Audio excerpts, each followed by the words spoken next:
Inti dakwah para nabi adalah mengajak kepada tauhid, mengajak kepada la ilaha illallah. Tapi akhirnya mereka buat tarekat-tarekat ini, jalan-jalan ini menuju kepada Allah, tapi cara sendiri. Makanya mereka buat maqamat, makam 1, makam 2, makam 3, makam 1 istighfar 1000 kali, makam 2 sholat sekian ribu rakaat, dan seterusnya. Nanti makam tertinggi jadi wali Allah. Nanti kalau orang diangkat oleh Allah, maka dia akan naik ke alam Jabarut. Ya, Jabarut itu ya kerajaan Jabar, kerajaan Jabarut. Kerajaan para malaikat, para nabi, rasul, dan para wali. Itu sebabnya di sana para wali-wali itu punya tempat, punya mahligai di sana. Itu bahasa guru saya di salah satu thariqah mu'tabarah. Apa kata beliau? Saya melihat mahligaiku di sana.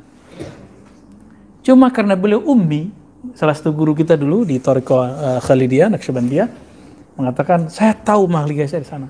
Maka dulu kalau nggak dipanggil oleh guruku, aku tidak akan kembali ke alam nyata ini. Udah pengen di sana aja udah.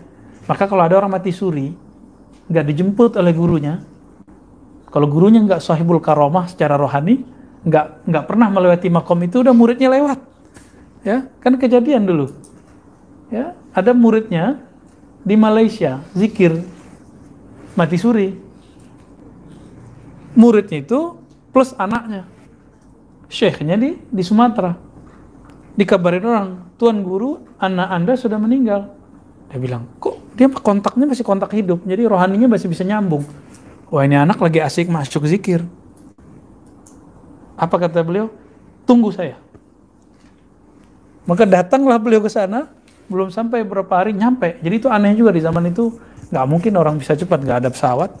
Nyampe, dimandiin pakai air jeruk nipis, bangun. Itu orang serumah kabur semua. Ya, dikira hantu hidup lagi. Itu kan orang nggak waras kan, takutnya sama orang mati, nggak takut sama orang hidup. Nah, itu lama tuh. Ada malah sebagian yang udah kekubur, tapi gurunya bilang ini masih hidup, digali lagi. Pas dibangunin dia merasa, jadi dia fana itu ba'da maghrib hilang, dikira orang mati. Karena dicek nggak ada kan udaranya, denyut jantungnya juga udah nggak ada. Dikuburlah setelah beberapa hari. Mau hari ke-40 datang gurunya. Gali. Digali, dimandiin sama kayak mandi yang tadi. Cuma diminta kepada Allah. Nah ini mandiin begitu bukan mandi biasa. Itu bukan mandi kayak antum mandiin kucing. Itu dia minta kepada yang maha hidup untuk mengembalikan sifat hayat orang ini.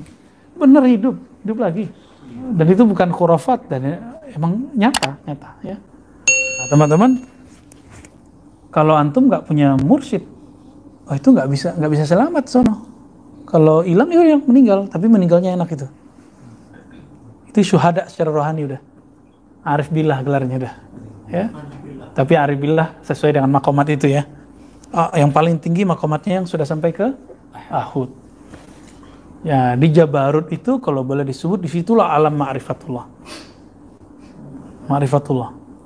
Siapa yang rohaninya bolak-balik ke sana, ditandai nanti dia punya karya di dunia. Karyanya pasti tasawuf.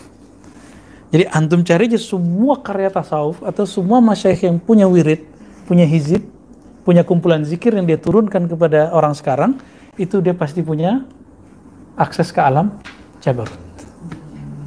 Gitu, rohaninya. Jadi dia duduk di sini tapi rohaninya sudah. Jadi dia itu berlapis-lapis dalam diri kita juga. Nggak perlu badannya menghilang, nggak perlu. Ya, duduk di sini, kalau istilah orang-orang sekarang dalam ilmu pengetahuan, dunia paralel. Jadi dia mungkin di tempat yang sama, tapi ruhnya sudah Allah mi'rajkan. Nah ini yang disebut as-salatu mi'rajul mu'minin. Itu sampai, tergantung, ada yang sampai ke malakut. Orang sampai ke malakut udah nangis-nangis kok. Termehek-mehek udah dikira dia udah sampai, padahal masih belum itu. Ya, usulnya baru di alam malakut. Kalau dia terus dibimbing oleh wali yang wasil, mursyid yang kamil, mutakamil, yang kulli, ya, al-waris al-muhammadi, Allah akan angkat terus ke alam Jabarut. Di Jabarut lah dia nanti dia ketemu ruhaniyah. Jadi kalau antum nanti ketemu dengan ruhaniyah wali-wali, baik yang hidup ataupun yang mati, atau gurunya sendiri, itu udah antum udah pergi ke situ. Ya. Udah masuk ke alam jabarut udah. Alhamdulillah. Apalagi ketemu Rasulullah Sallallahu Alaihi Padahal penting di sini jemaah sekalian. Semua yang Nabi SAW lakukan adalah mukjizat dari Allah SWT. Itu bukan berarti beliau mengetahui hal yang gaib. Ini sebuah titip pesan yang penting ya. Jadi beliau sendiri tidak tahu yang gaib. Kadang-kadang kalau ada sahabat bertanya tentang hukum, Nabi SAW diam dulu kalau tidak ada wahyu. Sampai wahyu turun, baru beliau jelaskan. Jadi tidak pernah Nabi SAW karang-karang. Kenapa kita datangkan poin ini? Karena terlalu banyak, mohon maaf kalau ada teman-teman kita yang pernah belajar tarekat. Ini cukup banyak teman-teman kita yang sedang belajar, kemudian mereka mengatakan ada hal-hal gaib yang datang kepadanya. Ada yang mengatakan sudah pergi sholat di Mekah, ya. Ada yang mengatakan dari mana Jumatnya? Syekhnya datang dari Mekah. Padahal waktu Jumat sama Indonesia kan beda jauh. Bagaimana bisa orang Jumat di Indonesia baru sholat Jumat, dia bilang saya baru sholat dari Mekah. Jumatnya Mekah belum kan, mundur 4 jam, gitu kan. Dan mereka banyak sekali menggunakan jin-jin untuk menguasai orang. Sampai pada tingkat mereka menganggap pada tingkat walinya tidak perlu sholat. Syariat sudah ditangguhkan untuk mereka. Ini semua kejahilan yang berbahaya sekali. Kalau memang orang bisa terbang bolak-balik ke Mekah, Nabi SAW tiap hari bolak-balik terbang. Dan akan ada riwayatnya. Tapi Nabi SAW ke Mekah 3 hari 3 malam naik unta, setengah mati. Gitu kan. Tapi itu juga itulah manusiawi. Memang begitu. Jadi jangan berlebihan. Gitu kan. Banyak sekali. Saya bahkan pernah ketemu dengan satu tokoh mereka dan dialog ringan gitu kan. Selalu prinsipnya adalah ada namanya maqamat, tingkatan-tingkatan. Orang harus tobat 1000 kali, sholat sunnah rakaat 1000 rakaat, terus sampai maqaman tertinggi nanti sampai pada tingkat mereka sudah tidak perlu lagi melanggar syariat. Nah ini hal-hal yang berbahaya. Nabi SAW menasuri tauladan kita. Nabi sendiri tidak pernah tahu hal-hal seperti itu. Di mana buktinya? Kita dengarkan. Allah ceritakan dalam surah Jin. Urutan 72 ayat 26 yang kata Allah SWT, A'udzubillahi minasyaitonirrajim, Alimul ghaibi fala yudhiru ala ghaibihi ahada. Dialah Allah yang mengetahui hal gaib dan dia tidak pernah memperlihatkan kepada seorang pun tentang hal yang gaib itu. Apa itu gaib yang tidak bisa kelihatan dengan panca indera kita, gitu kan? Ada sebagian kecil mungkin yang diberitahukan oleh Allah SWT, tapi tidak semuanya. Hanya Allah yang tahu, gitu kan? Al-An'am urutan 6 ayat 59 Allah juga mengatakan a'udzubillahi minasyaitonir rajim wa indahu mafatihul ghaibi la ya'lamuha illahu wa ya'lamu ma fil barri wal bahri wa ma tasqutu min waraqatin illa ya'lamuha wa la habatin fi dhulumatil ardi wa la ratbin wa la yabisin illa fi kitabim mubin. Dan pada sisi Allah lah kunci-kunci semua yang gaib. Tidak ada yang mengetahuinya kecuali Dia sendiri. Allah Azza wa Jalla yang tahu, gitu kan? Dan Dia mengetahui apa yang ada di daratan, di lautan, dan tiada sehelai daun pun yang gugur kecuali Dia yang mengetahuinya, Allah Azza wa Jalla. Dan tidak ada sebutir buji pun di kedalaman bumi, dan tidak ada sesuatu yang basah ataupun kering dalam bumi tersebut melainkan sudah tercatat di dalam Lauhil Mahfuz. Kemudian dalam surah Al-An'am urutan 6 ayat 50 juga Allah SWT mengatakan, a'udzubillahi qul la aqulu lakum indi khazainul ghaibi wa la a'lamul ghaib wa la aqulu lakum inni malak in attabi'u illa ma yuha ilai qul hal yastawil a'ma wal basir afala tatafakkarun. Katakanlah hai Muhammad kepada semua manusia yang menjadi pengikutmu atau tidak, bahwasanya aku tidak mengatakan kepada kalian bahwasanya perbendaharaan Allah ada padaku, dan tidak pula aku mengetahui hal yang gaib, dan tidak pula aku mengatakan kepada kalian bahwasanya aku seorang malaikat. Aku tidak lain adalah sosok manusia yang mengikuti apa yang diwahyukan kepadaku saja. Katakanlah kepada mereka, apakah sama orang yang buta dan orang yang melihat? Maka apakah kalian tidak memikirkan hal-hal tersebut? Baik, ini cukup banyak dalil-dalilnya, saya tidak bacakan semua, tapi diantaranya adalah dijelaskan misalnya dalam surah ya, Hud urutan 11 ayat 49 ya. Allah SWT mengatakan, tilka min amba'il ghaibi nuhiha ilaik ma kunta ta'lamu anta wala qaumuka min qablu hadza fasbir innal aqibata lil muttaqin. Setelah Allah SWT ceritakan tentang kisah nabi-nabi, lalu Allah mengatakan kepada Nabi Muhammad SAW dan untuk kita semua, itu adalah di antara berita-berita penting tentang gaib ya, yang kami wahyukan kepadamu wahai Muhammad, tidak pernah kamu tahu sebelumnya. Nabi Muhammad SAW tidak pernah tahu bagaimana kehidupan Nabi Hud, Nabi Saleh, Nabi Shu'aib. Tapi dengan datangnya Al-Quran Allah beritakan, maka Nabi SAW jadi tahu. Itu pun dari Allah SWT. Kamu tidak pernah tahu sebelumnya dan juga kaummu. Maka bersabarlah, sesungguhnya kesudahan yang baik pasti bagi orang-orang yang bertakwa. Baik. Siapapun yang percaya hal yang gaib selain dari Allah SWT maka berbahaya. Termasuk orang yang banyak mendatangi peramal dan dukun.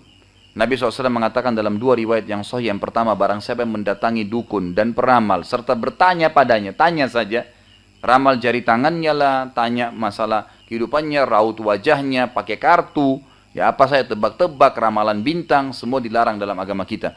Karena seorang mukmin hanya menggantungkan nasibnya kepada Allah Azza wa Jalla, itu asasnya, tidak menggantungkan pada benda-benda, karena itu namanya tatayyur, menggantungkan nasib pada benda. Ya Allah SWT menjadikan tatayur sebagai perbuatan syirik. Seperti orang mengatakan di Indonesia tangan kanannya gatal mau keluar duit, tangan kiri gatal mau dapat duit. Kan gitu. Ini matanya kedap-kedip. Kalau memang tangan kiri gatal dapat duit, tiap hari aja gatalin gitu kan. Cuma masalahnya memang ini urat sarafnya lagi bermasalah gitu kan. Matanya kalau kedap-kedip di atas mau senang, kalau di bawah mau sedih. Ini tatayur, nggak boleh.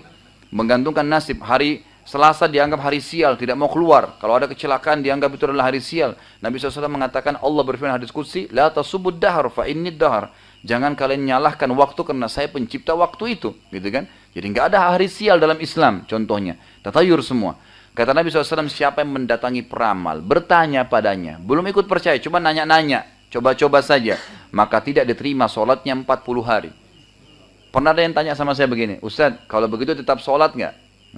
Saya bilang yang tidak diterima sholatnya 40 hari bukan yang belum dikerjakan, yang sudah dikerjakan.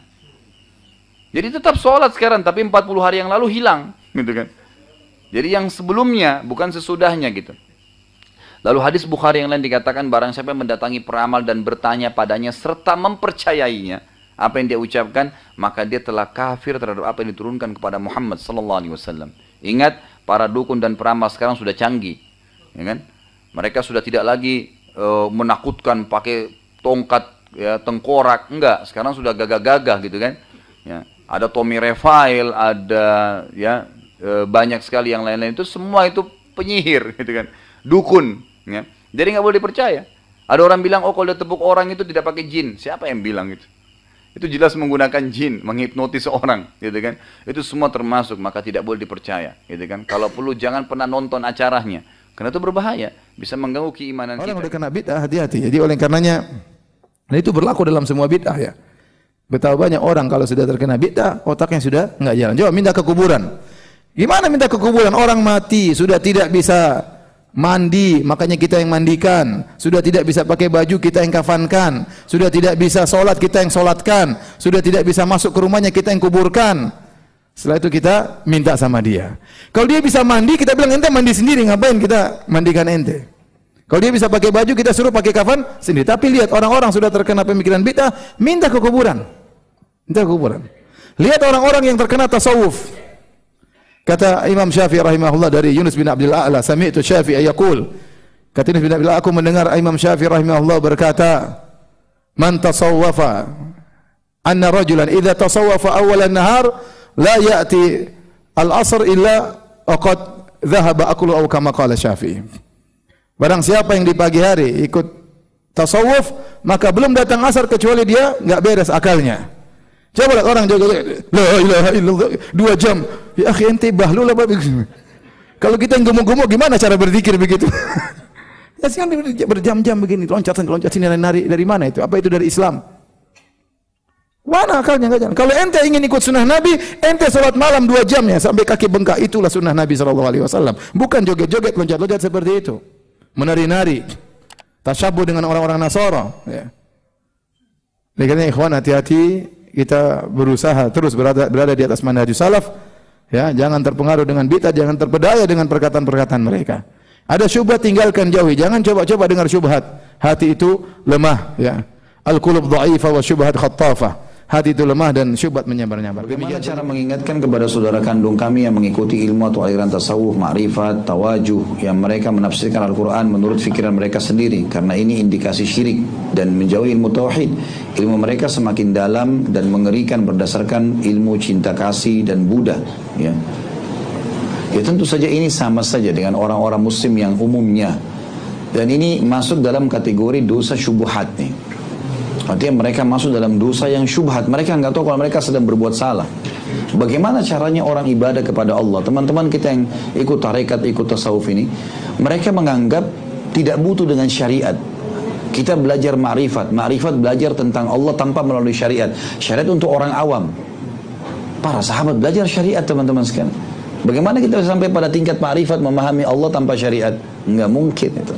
Mustahil. Bahkan mereka menyusun di setiap tarekat ada maqamatnya sendiri. Tarekat ini, tarekat ini, tarekat ini. Tarekat itu kan diambil dari kata-kata bahasa Arab tariqah, yang berarti jalan menuju mengenal Allah. Tapi maunya jalannya masing-masing sendiri. Makanya tarekat ini caranya beda, tarekat ini caranya beda. Padahal Islam tidak punya itu ya. Cara ibadah kita satu, halal jelas, haram jelas, cara sholatnya sudah jelas, membatalkan sholatnya jelas, kewajiban dan sunnahnya, ini semua jelas semuanya kok, nggak ada sesuatu yang baru. Karena dianggap wali Allah. Ada di antara mereka yang mengatakan, saya baru pulang sholat dari Mekah. Ini aneh, sholat apa ini di Mekah? Orang baru sholat Jumat lalu dia bilang saya baru pulang dari Mekah. Jumatnya Mekah belum loh, mundur 4 jam. Nah, kadang-kadang seperti itu, ya. Jadi harusnya jangan sampai masuk dalam hal-hal yang syubhat yang bisa memasukkan kita pada hal-hal yang keliru, ya. Maka ini Allahu alam caranya kita sampaikan apa adanya. Dan ada ceramah saya di YouTube tentang histori dan asal mula ilmu tasawuf dan ilmu tarekat ini. Teman-teman bisa ketik saja nama saya, ada tarekat dan tasawuf, nanti akan bisa ceramah itu cuplikan dikasih lah kepada beliau. Karena itu panjang kalau saya ingin jelaskan, ya. Dari awal kata etimologi suf itu apa, kapan munculnya di zaman Hasan Basri tahun 110 Hijriah, kemudian awalnya bagaimana muncul orang-orang yang membentuk tarekat-tarekat ini, itu ada historinya semua sebenarnya. Dan itu di Indonesia sendiri dipelajari di S2, di S3 dipelajari kalau orang belajar agama. Cuma sayangnya di kita yang dijadikan sebagai makalah, ya, mendukung orang-orang yang salah ini. Seperti Khallaj, orang yang dipenggal lehernya di zaman Abbasiyah gara-gara dia mengatakan ana huwa ana. Jadi dia menganggap maqam tertingginya adalah dalam ilmu tasawuf itu dia menjadi Allah, Allah menjadi dia. Begitu terdengar oleh para ulama, dilaporkan kepada khalifah. Khalifah suruh taubat, gak mau, dipenggal. Tapi di Indonesia dianggap Khallaj itu seorang tokoh yang dekat sama Allah. Dekat sama Allah bagaimana nih? Rasulullah tidak pernah bilang saya Allah sembahlah. Bagaimana Khallaj bisa mengaku itu? Tapi kita anggap tokoh dan dipelajari di S2, dipelajari S3, dijadikan sebagai makalah. Saya waktu belajar S2 di Indonesia sempat ada pelajaran tasawuf. Dan yang paling kritis ke dosennya itu saya kebetulan pada saat itu. Karena memang tokoh-tokoh ini semua dianggap tokoh dan harus mahasiswa buat makalah menokohkan orang itu. Gimana bisa ini? Di zaman dulu aja dipenggal oleh khalifah dan para ulama, mengkafirkannya gara-gara mengaku dia Tuhan. Lalu kita mengatakan dia tokoh, dari mana ini? Dan dipelajari di S2, di S3 nih. Buat makalah menokohkan orang itu. Dan mahasiswa yang datang sudah menjadi kayak semacam kebiasaan mahasiswa kita. Kalau dia baru masuk di S2 misalnya atau di S3, ada makalah judul tertentu, orang tertentu, biografi orang. Dia tinggal cari orang-orang sebelum dia, angkatan sebelumnya, lalu tinggal diganti namanya. Itu sudah jadi kebiasaan, malas, tidak mau masuk ke perpustakaan, gak mau nyusun, ganti cover depannya, sedikit diganti tulisannya, sama saja. Itu turun-temurun tulisannya itu. Nah itu yang dilakukan. Jadi akhirnya tersebar, ini keliru ini teman-teman sekalian, keliru, ya. Semestinya kita belajar yang benar, gitu. Ini kita belajar yang benar. Dan kita tahu sebenarnya istilah suf muncul tahun 110 Hijriah. Di zaman Nabi SAW dan sahabat tidak pernah ada masalah ini. Nggak pernah ada sama sekali istilah suf. Tidak pernah ada hadis yang berbicara masalah suf itu sendiri atau tasawuf. Suf kain hijau yang kasar, tasawufnya adalah ilmu yang dibuat oleh orang-orang ini, gitu. Dan kalau kita baca historinya kaget itu. Ya, bagaimana yang membentuk pertama ilmu-ilmu ini dan tarekat-tarekat ini adalah orang-orang yang datang belajar kepada para ulama tabi'in, Sa'id ibn Musayyab, Sufyan ats-Tsauri, Atha bin Abi Rabah, ulama-ulama besar dari tabi'in. Tapi mereka memang datang dari kampungnya, dari Irak, dari Persia, ya. Itu mereka datang, memang mereka niatnya bukan mau belajar. Mereka datang, mereka duduk 6 bulan, 5 bulan, kemudian pulang, lalu bilang, saya muridnya Sa'id ibn Musayyab, saya muridnya Atha bin Abi Rabah. Oleh masyarakat oh ini ulama besar, ini muridnya, maka ditokohkanlah. Mulailah dia buka tarekat sendiri. Tarekat menyembah Allah, caranya dia, bukan ikuti gurunya. Ya, kalau guru-gurunya ini ulama-ulama besar ini, mereka mengajar menyembah Allah dengan cara satu yang diajarkan baginda Nabi SAW. Ya. Maka ini harus hati-hati teman-teman sekalian, ya. Kadang-kadang ada tarekat tertentu bangun tengah malam, saya dikirimkan cuplikannya begitu, lalu disuruh wirid tertentu, lalu kayak orang kesurupan, teriak-teriak. Ya. Tidak pernah dalam Islam ini, aneh-aneh, kan itu. Islam gak ada aneh-aneh teman-teman sekalian, jelas kok ibadah kita. Jangan lakukan hal-hal yang membuat orang lain juga a priori dengan Islam. Ya, orang menganggap Islam itu tidak benar, padahal sebenarnya tidak seperti itu. Saya ada tetangga yang tidak sholat karena menurutnya sudah sampai makrifat. Widih, ngeri. Sudah tahu hakikat sholat sehingga tidak butuh sholat. Kami berusaha sampaikan syariat dan dalil sholat, namun beliau tetap bersikeras, bahkan memaksa untuk mendatangkan gurunya dan mengadakan kajian tafsir Al-Quran dan dari gurunya itu. Di majelis kami, apa yang harus kami lakukan sebagai anggota DKM Masjid Ustadz? Khawatir orang tersebut akan mengajak-ngajak yang lain untuk tidak sholat. Ya, ditahdir nggak apa-apa, Bu. Dengan artian kita katakan awas, hati-hati si fulan itu pemikirannya menyimpang. Nggak apa-apa. Kalau memang tidak ada jalan kecuali dengan cara seperti itu. Ya, karena orang ini mengaku lebih baik dari Rasulullah masalahnya. Rasulullah aja sholat. Sholat tidak Rasulullah? Sholat. Sampai kaki Rasulullah bengkak-bengkak. Makanya kalau ketemu sama orang tersebut, kita tanya ke dia, kamu ini berarti merasa lebih baik dari Rasulullah? Kalau dia berkata, enggak, saya enggak ngaku begitu. Loh, kalau Rasulullah SAW saja sholatnya luar biasa, masa kamu enggak sholat? Siapa yang lebih paham tentang hakikat sholat daripada Rasulullah? Kamu atau Rasulullah? Rasulullah lebih paham tentang hakikat sholat, tapi Rasulullah sholatnya tambah kuat justru. Ini kamu paham hakikat sholat malah meninggalkan. Setan kamu itu. Ya.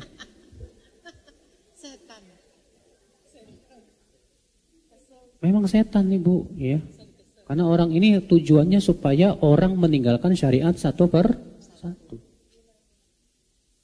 Ya. Sebab karena dia merasa dirinya sudah ma'rifat, berarti apa? Saya tidak perlu terikat dengan syariat Nabi Muhammad lagi. Nah, itulah keyakinan tasawuf yang menyesatkan. Makanya kata para ulama, kalau sudah sampai kepada derajat itu, dia murtad dari agama Islam. Dia murtad dari agama Islam dan statusnya bukan muslim lagi. Iya. Afwan Ustaz, sampai dia meninggal kondisinya seperti itu, berarti dia sudah kafir Ustaz. Masalah sudah kafir itu tentu ya harus ditegakkan hujah dan dihilangkan darinya apa? Syubhat. Kalau sudah tegak syubhat dan dia sebetulnya paham tapi ngeyel, bisa jadi kafir. Ya. Allahul musta'an. Dan seperti ini di negeri kita banyak Pak, sayangnya Pak. Ya. Bagi mereka gurunya yang sangat tinggi itu maksiat nggak masalah. Maksiat nggak masalah bagi mereka. Kenapa? Karena kan sudah ma'rifat. Kalau sudah ma'rifat boleh lepas dari syariat. Makanya nggak aneh kalau ada seorang tuan guru ngezinahin anak muridnya. Nggak aneh karena adanya keyakinan-keyakinan seperti itu. Dan itu banyak Pak di negeri kita. Gara-gara tasawuf itu Bu. Ya, sufi, sumpah pikiran.